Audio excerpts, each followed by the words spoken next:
On Auschwitz.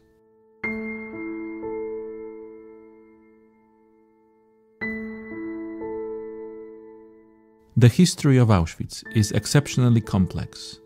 It combined two functions, a concentration camp and extermination center.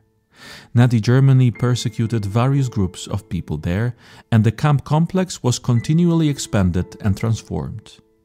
In the podcast on Auschwitz, we discuss the details of the history of the camp, as well as our contemporary memory of this important and special place.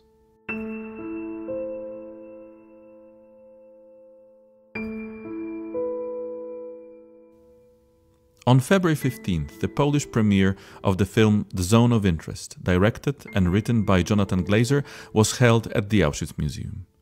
The film, depicting the family life of Auschwitz camp commandant Rudolf Höss, was awarded with the Grand Prix at the Cannes Film Festival and also received 2 Oscars.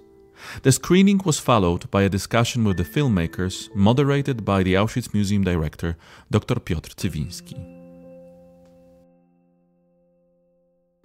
Chciałbym bardzo serdecznie przywitać twórców filmu. I wish to extend a very warm welcome to the filmmakers who are here for this Polish premiere. Jonathan Glazer, the film director, Jim Wilson, the producer, Chris Oddy, the production designer, and we will surely discuss this further, the production design played a huge part, and the 2 co-producers, Ewa Puszczyńska and Bartek Raiński. I'd like to start by giving Jonathan the floor for some introductory remarks, and then we'll discuss. Thank you very much for attending today. We've been on a 9-year journey with this project. It began really with a sort of an impulse to approach this subject, but we weren't sure precisely how we were going to, what our approach was. We came to visit the museum. Obviously, we were introduced to Dr. Cywiński and some of his fellow historians, some of whom are here this evening, and we began a very rigorous process of research, which included being granted permission to have access into the archives here. We employed 2 researchers to go into the archives with the brief of any mention from testimony of survivors, or any mention of the Höss family, that the police could to dig that out and give it to us, and they did, of course, in fragments. So there were, and in many ways, the film was built from those fragments, and. Obviously, very wide reading that we all did. Another very key book, actually, for this was written by Piotr Sitkiewicz, Private Lives of the SS, which gave us a very important insight into. It brought to life really the realities of local Polish girls, typically, who were employed in the families of the SS and the houses of the SS and their families. So bit by bit, we started to create a picture of how these people normalized, of course, what they were doing in order to live as they did, which was obviously really the kind of the center of our task. 9 lat na zrobienie filmu to jest coś niezwykle długiego. Na ogół, kiedy 9 years to make a film is exceptionally lengthy. Typically, when it comes to films or projects centered around Auschwitz, it is common for someone to present a nearly finalized script for our review. Subsequently, we assess the feasibility of granting permission for filming, albeit under certain limitations, in order to facilitate a collaborative endeavor. Their astonishment arises when we express the multitude of historical inaccuracies in a film, making cooperation unlikely. Now I recollect our initial discussion, during which you voiced uncertainty about the nature of the film. I mean, I just wanted to understand the content so I could start discussing, and you said it's too early for content. That's why we discuss. To understand, I cannot recall a film where a person comes in with the desire to explore a certain topic but is unsure how to do so and then proceeds to discuss it openly from the start. That is a rare occurrence. After that initial conversation, it must have taken considerable time to determine what needed to be conveyed, how it should be presented, and how best to move the audience. Could you please elaborate on the evolution of this project? Musiałeś na pewno bardzo długo dochodzić do tego, co chcesz powiedzieć, co chcesz pokazać, czym chcesz ludzi poruszyć. Czy mógłbyś trochę o tym dojrzewaniu tego projektu opowiedzieć? It starts with a feeling. It always starts with a feeling. And then really you're trying to understand what that feeling, not necessarily why you have that feeling, but what that feeling means and how best to express it. And the film becomes a sort of a structure to present that feeling. So it's a very abstract process, certainly for me, to begin with. And it's a, I begin to share these impulses with my collaborators here. Chris Oddy, who's a long-time collaborator of mine, who's the production designer and a great friend, who built the house and the garden and everything you saw. And Bartek Rainsky here is another very great friend of ours who really was the person who did huge amounts of research for us, was a sort of research producer really locally and obviously built many important relationships that allowed us to make this film here. Ava Pachinska here and Jim Wilson are our two producers. Ava is a Polish producer, obviously, and helped enormously with the entire physical production of what we've made. And Jim Wilson, who is my producer and friend for over 2 decades. And we began this process very much together, and we're still on the same road. So, sorry, those are who they are. I think, Piotr, to your question, I felt very palpably the place when I first arrived. And I felt that the film had to be about this place and also had to sort of blur the line between then and now, here and there. In other words, a sort of something which somehow felt very live to a film that would feel present tense, not something which we could have a safety from because it was an event that happened so many years ago, but rather almost we were trying to show it as something which was still in our world and it's obviously still in ourselves as human beings, and not an anomaly, not some event that happened once and couldn't possibly happen again. It felt very important to somehow tell a story about our human capacity for violence, and this place and the importance of this place, and I felt that very, very strongly to begin with. So I think somehow everything you saw in the film sort of came from those impulses. Na pewno, tak jak już mówiłem, ogromną rolę stanowiła scenografia. Undoubtedly, as stated earlier, a considerable factor was the set design. Starting from the early 1990s, feature films have been prohibited from being shot at the memorial itself. This led to recreate the scenery in a nearby location, which was deemed the most suitable alternative. Our team was bombarded with hundreds of questions. It could have reached up to thousands, involving various forms of communication like emails, phone calls, text messages, and so on, regarding the thickness of the wall, the height of the wall, the size of the float, what kind of tree or which radio model to place on a shelf. Was it already produced then or not? It bordered on insanity, if I may be candid, because no one had ever questioned us in such detail. I recall when Dr. Piotr Setkiewicz approached me and said, "Hey, they're asking me if Her's wife could have responded to his question in this manner, and how would I know?" Nevertheless, it was crucial to have this yearning for precision at every stage, and it greatly influenced the setting. Why the need for so much reconstructive certainty to convey such message? This is the question for Chris, of course. Pewności rekonstrukcyjnej, żeby to przekazać. To jest pytanie do Chrisa oczywiście. That's obviously a very good question. I think I felt like, for everything that John has said, to kind of underscore the sense of presence, the sense of familiarity, it was key to me to get as much detail absolutely fundamentally true, at least built on truth, So that became the skeleton, really, that made it feel utterly relevant. Why Hedwig had chosen that in her garden was something we can never actually find out. But it was key to me to understand what she'd really done, what impulses, what drew her to make that garden the way it was. And the information I had was obviously from, 20,000 feet above aerial photographs in various weathers, courtesy of the CIA, and everything then that the museum was able to supply to me. And I remember one pivotal moment when I had probably annoyed beyond annoyance of asking yet again for another piece of evidence, what is it you're looking for?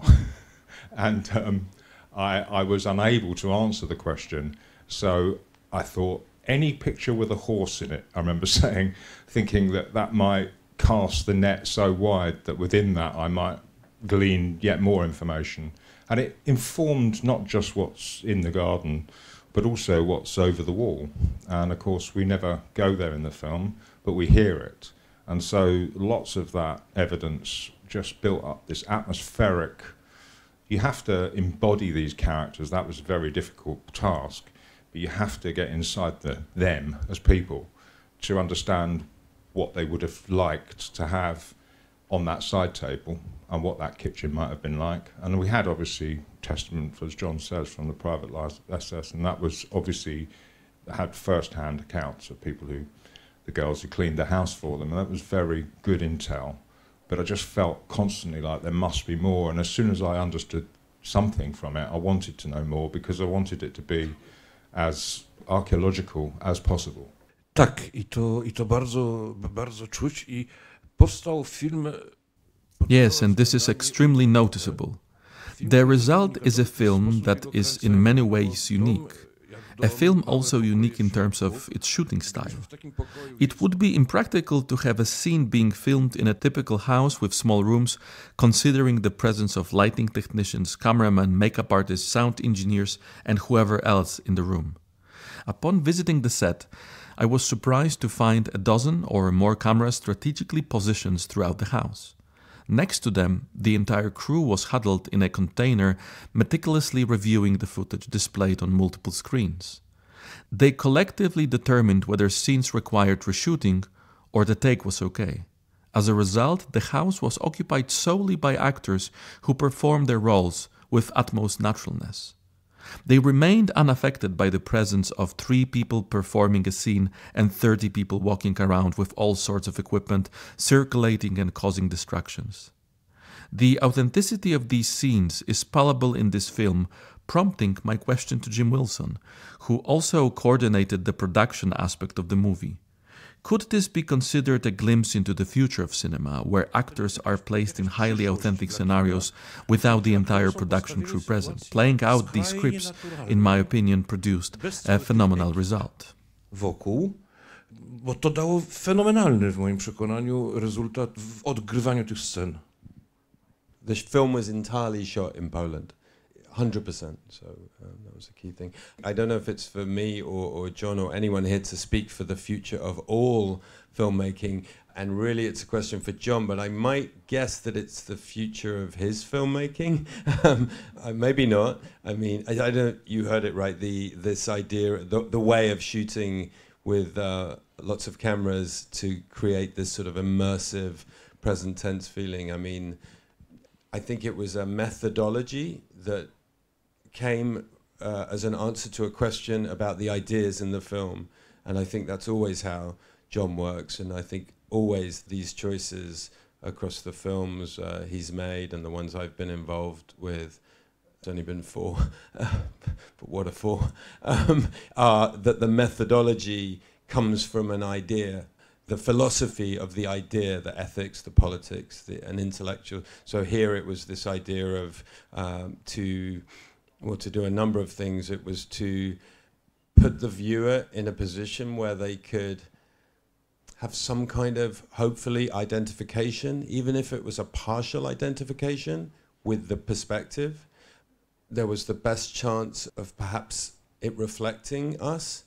And so to be as objective and as clean, and I think, John, you've sometimes used the phrase almost authorless, observational, anthropological, and this methodology allowed the best chance of that, because the closer you are to them, the more people and all the paraphernalia of filmmaking, the more there is around that, the less real it becomes. So I think it was a means to an end, rather than this is the future of filmmaking.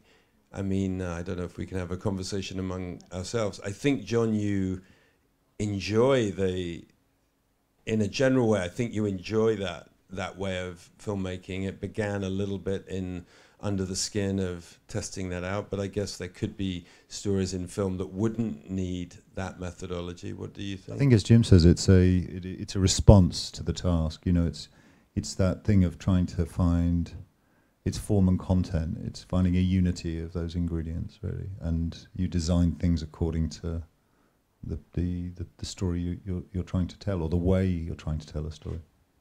I mean, the only thing I was going to add, I think the other feeling it gives you, and John talked about this a lot, and in a way this was a gamble, but of like, will it be like this? Is to have a sense of being in the present tense.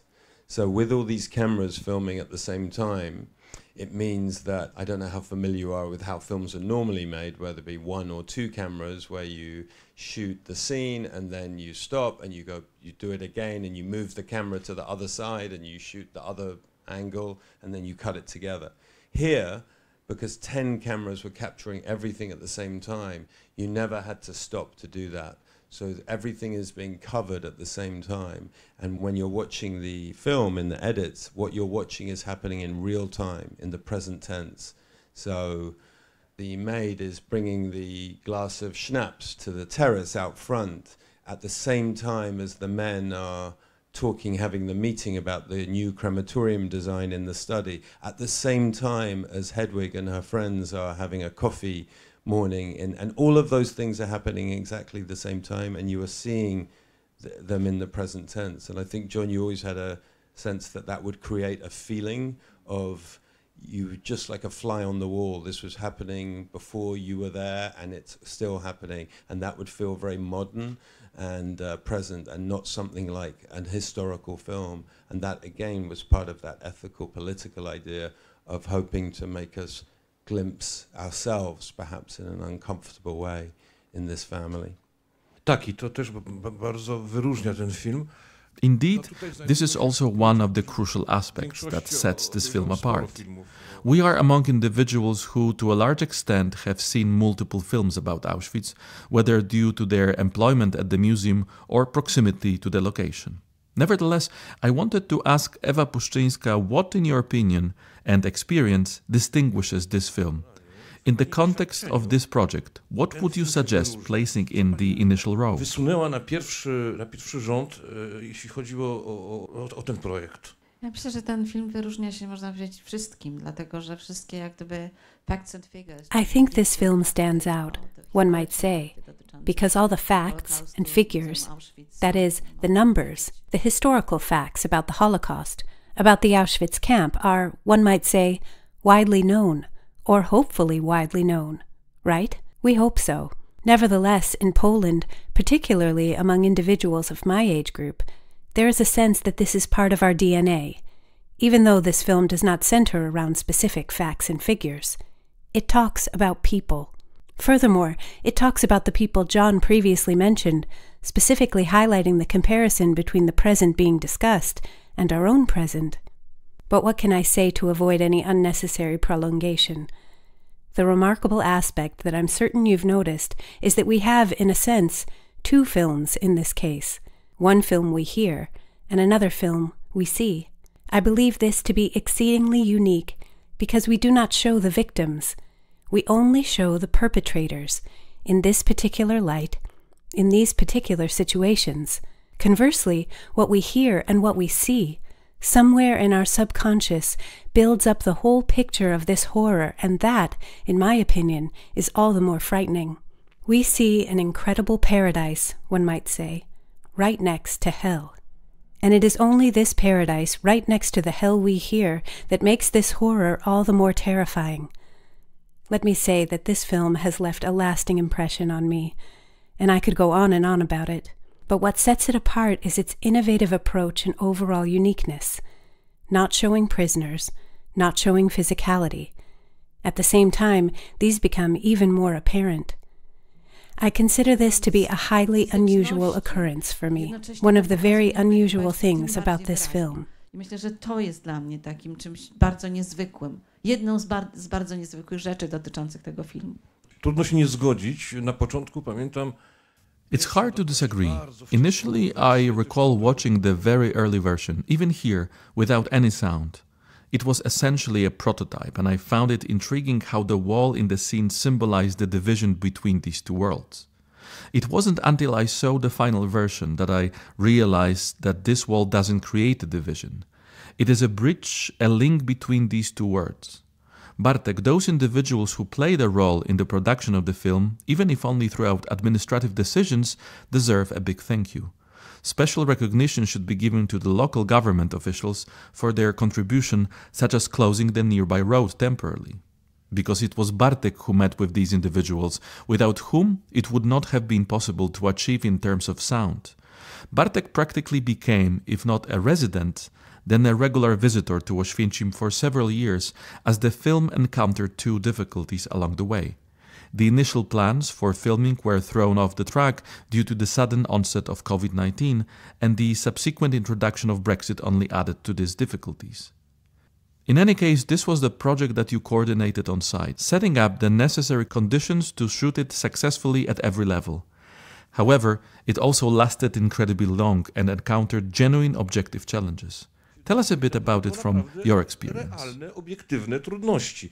Opowiedz trochę o tym z swojego doświadczenia. To znaczy, ja mogę powiedzieć tylko tyle, że ja generalnie COVID played a significant role in the project's delays, especially during the initial phase when we were still getting started with Jonathan. Jonathan and I met in Los Angeles in 2015 when I was living outside of Poland, so I came here for the first time in 2016.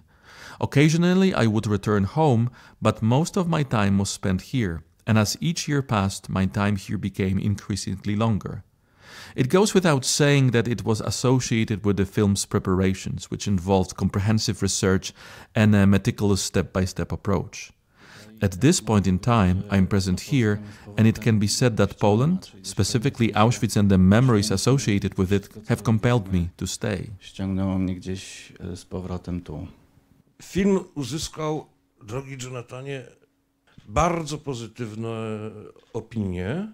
Jonathan, the film has been widely praised, but some have been taken aback by the relative low number of victims depicted and the incomplete portrayal of the Holocaust. The film isn't about the Holocaust. It is in fact an anthropological study. However, it has already received quite a few awards and excellent reviews. Which comments do you typically encounter? Certainly people discuss the film upon leaving the cinemas. I have experienced it already at numerous screenings in different locations, including Cannes, Paris and New York. People are actually talking. People have been reaching out to me with questions and comments about certain scenes in a way that hasn't happened before with other films. What have you encountered the most often? Czy komentarze do jakichś scen? Z czym ty się najczęściej spotykałeś? I meet very different reactions. I don't think there's any one common one. Sometimes people speak in a sense they want to... It's cathartic for some people. They will, in fact, you and I were on a panel in Paris, and if you remember, a woman stood up at the end and she wasn't asking a question at all. She was talking about her own family history and the connection to, and the tragedy of her own family history in regards to Auschwitz. So she didn't have a question at all. She just felt that emboldened to speak about it, so it can range from a cathartic, emotional confession or statement more, to political, to kind of trying to understand our world through the prism of this film in some way. My feeling in the way I approach this film and the films that I personally admire and carry with me are films where the viewer, the person watching the film, completes the film. By which I mean it works on a subconscious level. It communicates, films that communicate viscerally, that almost go through your gut before they reach your head. And I think this film is that. I hope it is. I feel that it's completed by the viewer. It's one brings oneself to it, and what you get from it is what you bring to it. So I don't think there's. I have questions. People ask me why he's. Quite often they ask me why he vomits, for instance, towards the end, which I'm reluctant to answer because I sort of think people know the answer to those questions. If they search themselves, they'll find the answer to questions like that. So, but that's a common question. W kilku takich dyskusjach brałem właśnie udział. I've participated in several such discussions in various very different groups, including people who came from families very much affected by Auschwitz. Numerous individuals, not just a few, expressed to me afterwards that they felt compelled to return to the story and the books. The film, in contrast, doesn't provide any extra details, explanations, or a narrator to help the viewer understand. If someone sees this film without prior knowledge of Auschwitz, understanding 90% of what is happening would be very difficult.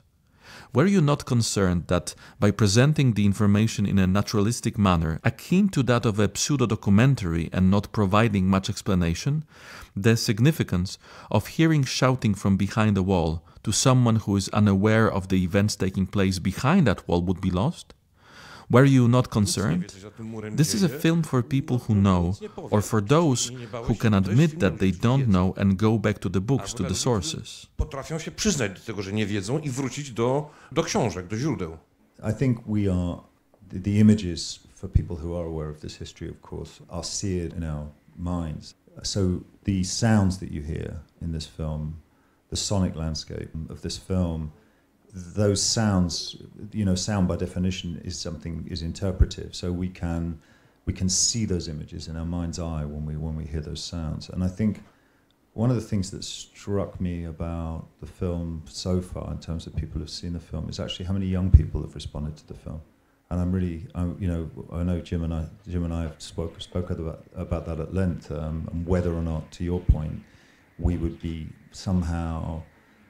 be missing a very important ingredient by not having, as you say, a narrator or so that you had your hand held through the experience of watching this film. But rather, I think the young people I've spoken to who have seen this film, they feel the film, and I think it's something that you feel, and that leads to maybe people saying, I'll go and research that history. In order for it to have the atmosphere it does, it can't involve exposition. It has to be natural. It has to come from the characters. And I just felt that the experience, the visceral experience of the film, was the thing that would be the most powerful of all. And I think people are largely aware of the horror of this place and the history of it, and not in detail at all, but just in a sweeping sense, they're aware of what it was. But those sounds are so palpable, they're so present, they're so real, that somehow it connects you to the horror in a way that I don't believe a more expositional direction would have achieved. I was just going to add to what John said, and I completely agree, but a specific thing that maybe connects very much to this place we are in now, the region, is that one part of the film that people sometimes ask questions about in a very intrigued and interesting way is the sequences of the girl in the thermal imaging, the night vision sequences, and what that is about, and asking questions about it. Who is she? And some people getting a sense of that. She's a Polish girl based on a real life character who Bartek, I believe, Bartek, you first found Alexandra, and Alexandra was a woman who lived in Brzeźcia. I won't say it, and was a real person who John and Bartek found, who emerged from a very specific creative sort of idea and hunger that John had to sort of find a character that would represent something different to the Hosses. And she passed away, she died during the research period, but she came from these parts. Bartek, do you want to tell the story of how you met Alexandra? Yes, I will speak in Polish. There used to be a museum employee, a lady who specifically worked with filmmakers. Unfortunately, I don't remember her name. John wanted to meet as many survivors as he could at that time. This lady provided us with the names, last name and phone numbers of survivors who lived in Oświęcim and the Oświęcim area. It was customary for the museum to keep in touch with these people and assist them, as far as I recall. I also remembered the lady mentioning that there was another woman who currently lives in Brzeszcze. Although she was never imprisoned, she has an incredible story to tell. Also, she's already 92 years old, so it would be great if we could arrange a meeting with her. Basically, that's how John and I reached her. We were looking for something that could give us hope and shed light on the dark and grim history of Höss that we were uncovering. Our discoveries in connection with him were so bleak that we needed something to brighten up Po that. prostu potrzebowaliśmy czegoś, co rozświetli tą... W muzyce to się nazywa kontrapunkt. In music, it is called counterpoint. No i tak trafiliśmy do Aleksandry, która... Yes, and that's how we ended up with Alexandra. She told us her whole story, and that's how we found the light. Światło.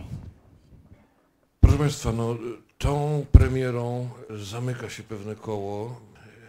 Ladies and gentlemen, we have come full circle with this premiere. A specific chapter in history has reached its final stage. It's somewhat unfortunate, as we might have few chances to meet, or perhaps not at all. Somehow, over the course of 9 years, we have grown acquainted and developed a friendship. Finally, I want to thank everyone for your empathy and willingness to listen, comprehend, and come up with practical and genuine solutions. The film went all out to achieve a high level of authenticity. This is a matter of great importance to us, particularly during these times when it predominantly exists in the realm of books, save for a film adaptation that has been made offering a fictionalized account loosely rooted in the historian context of Auschwitz. Your exceptional ability and the trust that has been established have resulted in a level of quality that, in my opinion, surpasses that of many previous films about Auschwitz. Specifically, I'm referring to those that have occurred within the past 20 to 30 years. I want to express my heartfelt gratitude for your presence at our joint Polish premiere and for spending this evening with us. Thank you most sincerely. Ten wieczór. Dziękuję uprzejmie.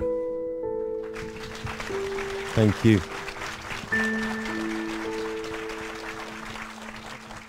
All episodes of the On Auschwitz podcast are available at auschwitz.org/podcasts. We kindly ask you to support our mission and share our podcast in social media.